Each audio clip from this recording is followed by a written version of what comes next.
What's up, everybody? Welcome back to Play by Play with Jay. I'm your host, Jordan, aka Jay, and I know I've been gone for too long. I believe so too. So I'm not even going to hold up any longer. I'm going to get right back into what we all came for. But before I do that, to all my OG listeners from season 1, or if you hopped on in season 2, thank you so much for still kicking it with me. If this is your first episode, thank you so much. Remember to like, share, and subscribe. Turn on those post notifications so you don't miss anything that I have going on. And let's get right into it.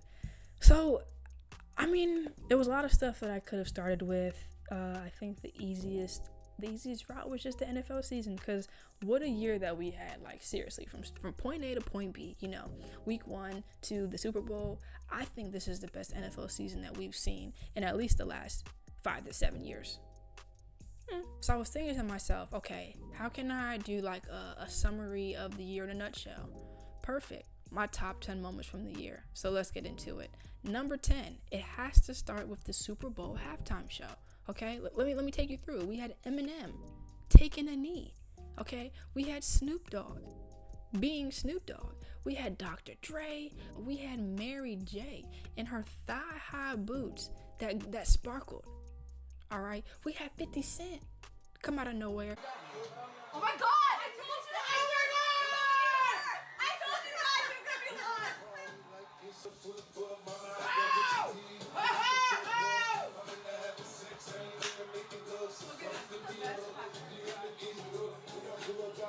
We had Anderson .Paak on the drums. We had the dancers in the matching crib, and they was on the turf like that. So I thoroughly enjoyed the halftime show. I know people were, some people were making comments saying, oh, this, rap is too much. But I feel like we've seen some okay performances by artists from specific genres, but let's just be frank. The ones from when you have like an R&B artist, a pop artist, a hip hop artist, usually that halftime show is pretty turned up. So, oh well. Number 9 comes in with, this honestly might be one of my personal favorites. The Washington football team, actually, the Washington Commanders becoming the Commanders. We are the Commanders. The Commanders. The Commanders. The Commanders. So seriously, guys, there wasn't any other name. There wasn't any other. Why not even keep the Washington football team? That had grown on the country, and I'm sure that this name will grow on us as time goes on. But I think that it's just bleh. And you know what? That's actually very fitting for this organization, because they are just bleh. Their fan base is just bleh. Their stadium is just bleh. There's nothing about them that stands out or sticks out. And they're not my team, so better them than me. Moving on. Number 8 is actually an in-game moment. Let me stop trolling. The AFC Divisional Game. Bills versus Chiefs. That probably was that the game of the year, guys? Can we agree to that? I know it came down to OT. A lot of people were arguing and saying that, the NFL OT rules should change to match the college rules, so that way both opponents have a shot of at least scoring. But I think, I'll go into it more as the episode progresses, but I think Patrick Mahomes ended up getting the revenge or whatever that was coming to him, though.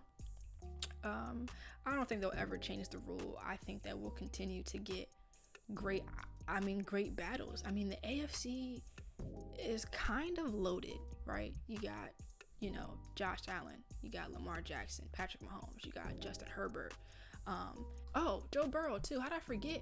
That man wasn't Joe Shiesty. How I didn't name Joe Shiesty. Joe too. It's just in the Super Bowl. I'm tripping. If Deshaun Watson comes back, I don't think so. But if he does, I think, it could be an AFC team. Maybe. There are a lot of NFC teams that need quarterbacks too, but I think he might come back in the AFC.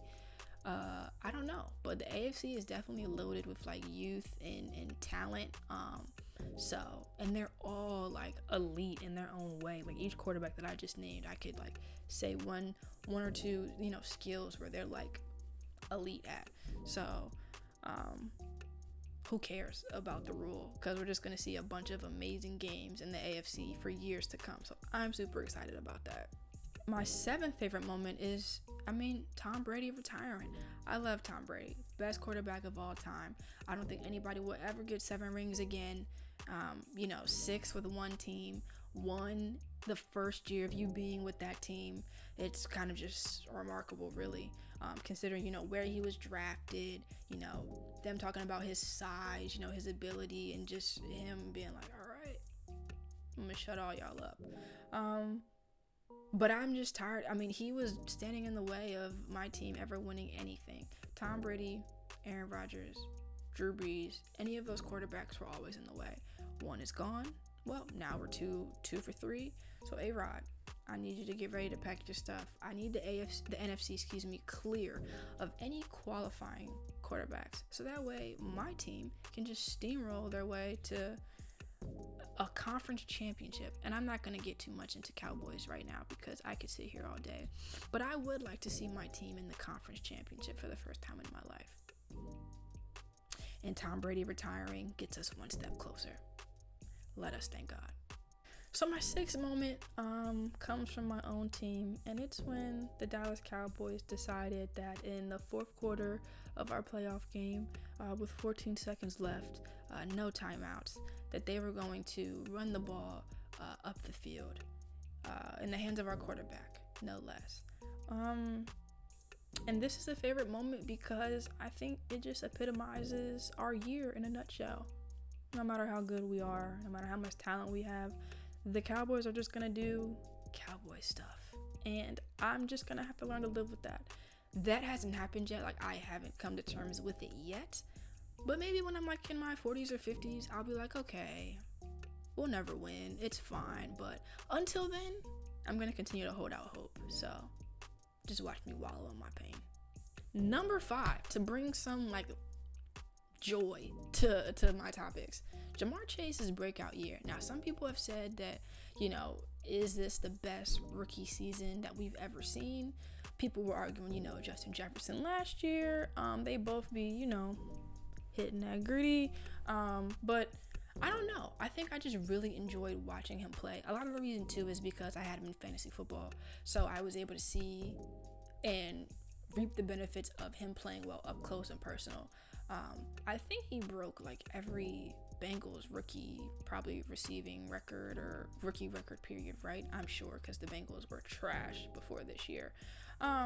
But yeah, I just really enjoyed Jamar Chase. I enjoyed, watching that Bengals team, just watching him be successful. And hopefully I can get him in fantasy next year because the boy, he gonna eat. He's elusive. He's quick. He got hands. We saw that in the Super Bowl. We saw it all year, actually. So I like Jamar Chase. Number 4 is, which I said I would circle back to, Patrick Mahomes and the Chiefs losing in the AFC Championship.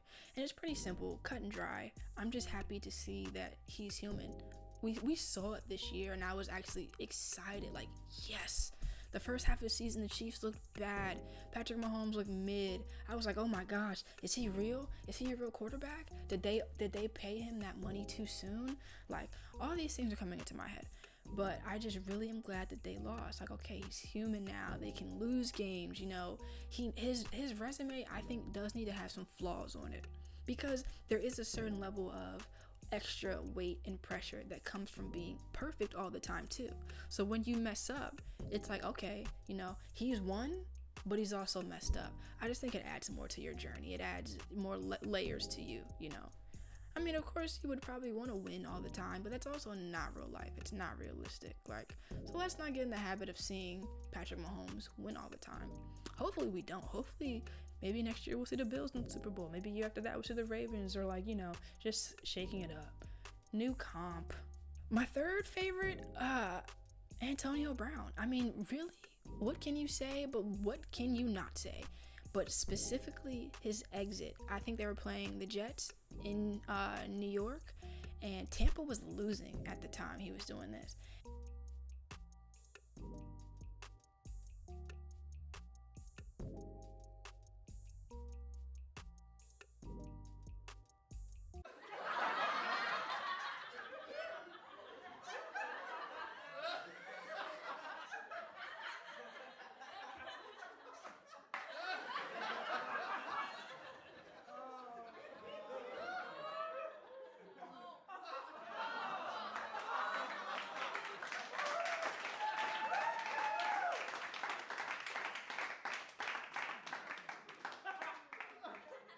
And so, yeah, y'all saw him, like, strip. I just want to see you strip right now. And, throw the stuff to the fans, and he hyped them up. Please come and hype me up. Hype me up. And he walked off. And then, let me be clear. I've watched him speak on it. I've heard, Bruce Arians say his piece. Tampa Bay said their piece. He threw Tom Brady under the bus, or at least Tom Brady's trainer or whatever. And I'm not going to do what the media does. And I'm not going to say that I at least didn't think it, because when I was watching the game when it happened. So I saw when it happened, and I was just like, the first thing that came to my mind, admittedly so, is CTE, right? That's the first thing that we think about with football players is, CTE. And I realized I was wrong, because we can't just label, mental illness or any other brain damage on a person's decisions.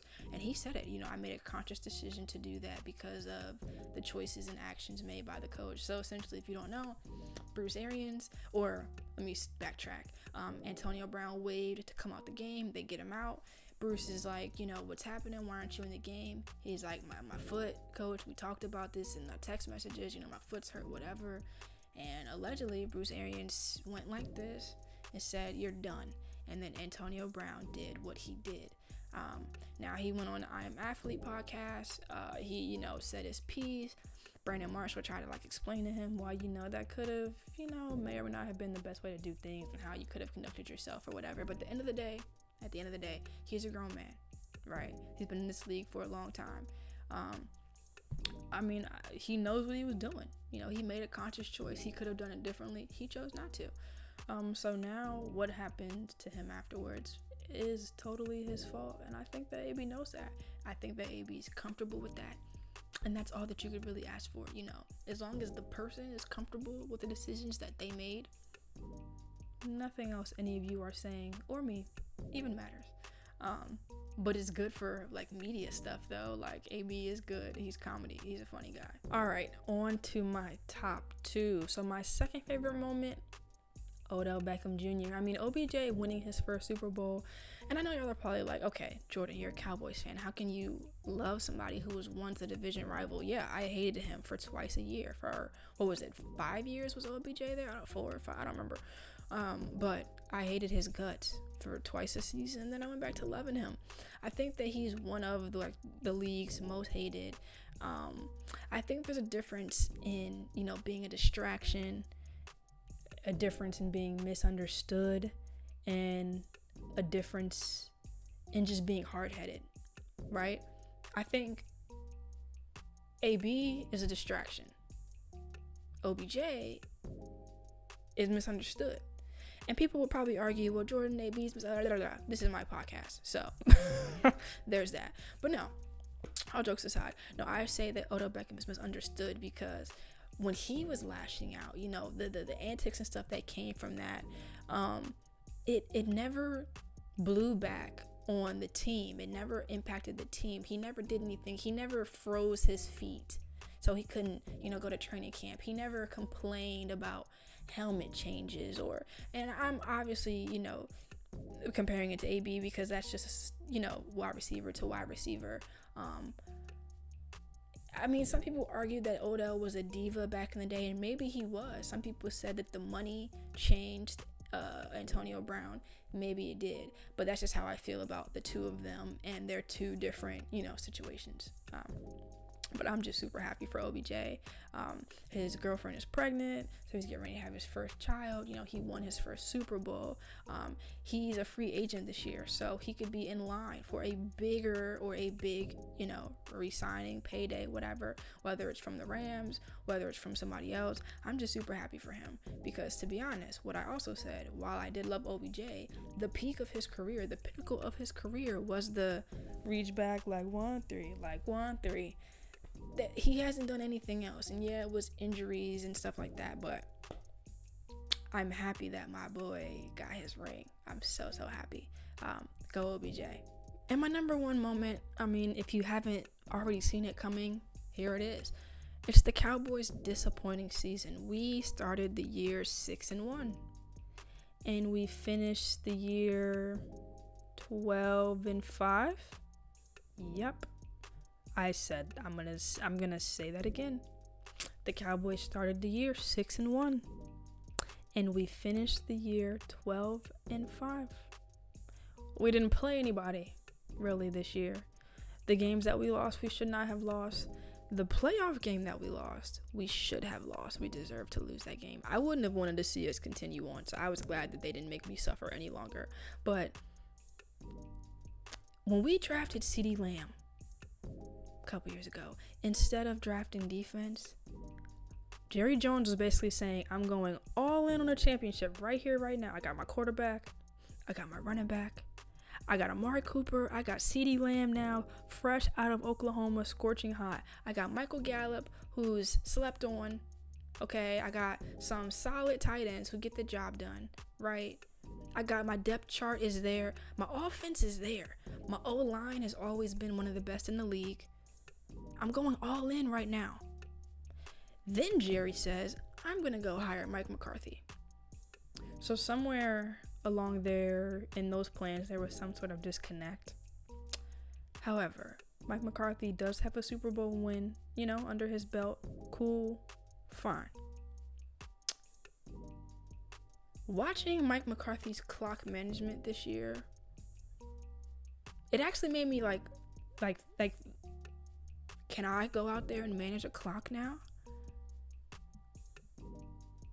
4th down in the 4th quarter of a playoff game where you have no timeouts. You choose to tell Dak, hey Dak, take the ball and run it up the middle. Okay. I wish I could have seen the level of heartbreak on my face. The true pain that I felt. For those in the division, I mean, I'm sure it was a good day for you, but for me, and here's why, because I actually believed that we could win. I literally said, if the chips fall as they're supposed to, the Cowboys could go to the Super Bowl. Could we have won? I don't know. We could have beat that Bengals team. Whatever. If we could have beat the Niners, I don't think we were going to beat the Rams. If the Rams would have lost, we would have had a fair shot, I think, again, against the Cardinals. The Packers, they were my choice to go. But I'm content with the Rams winning.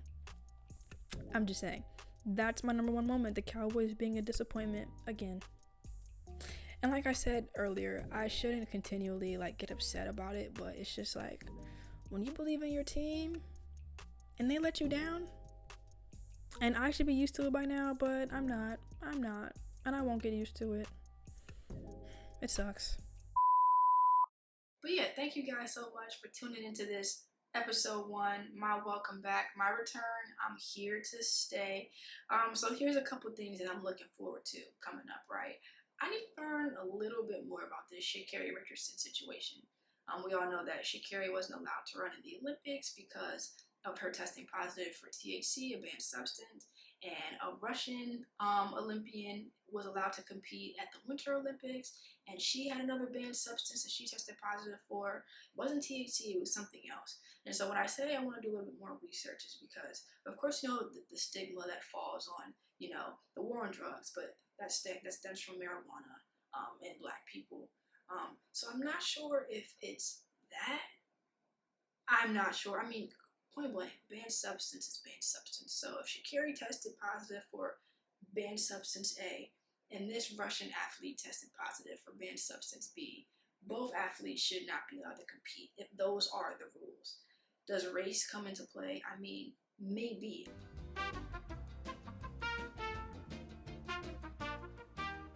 Alright, the second thing definitely has to be March Madness, both the women's and the men's. So just like last year, Play by Play with Jay will be doing another podcast bracket. So I'm just super excited to really do my research again and hopefully pick the correct winner, because we all know that I was right last year picking Baylor, Deshaun.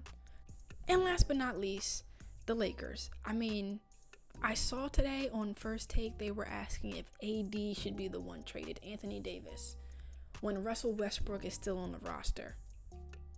I'm not going to get into it now. Maybe next week. But thank you guys so much for just kicking it with me today. It's your girl Jordan, aka Jay, giving you the play-by-play each and every week. I'll see you guys next week. Peace.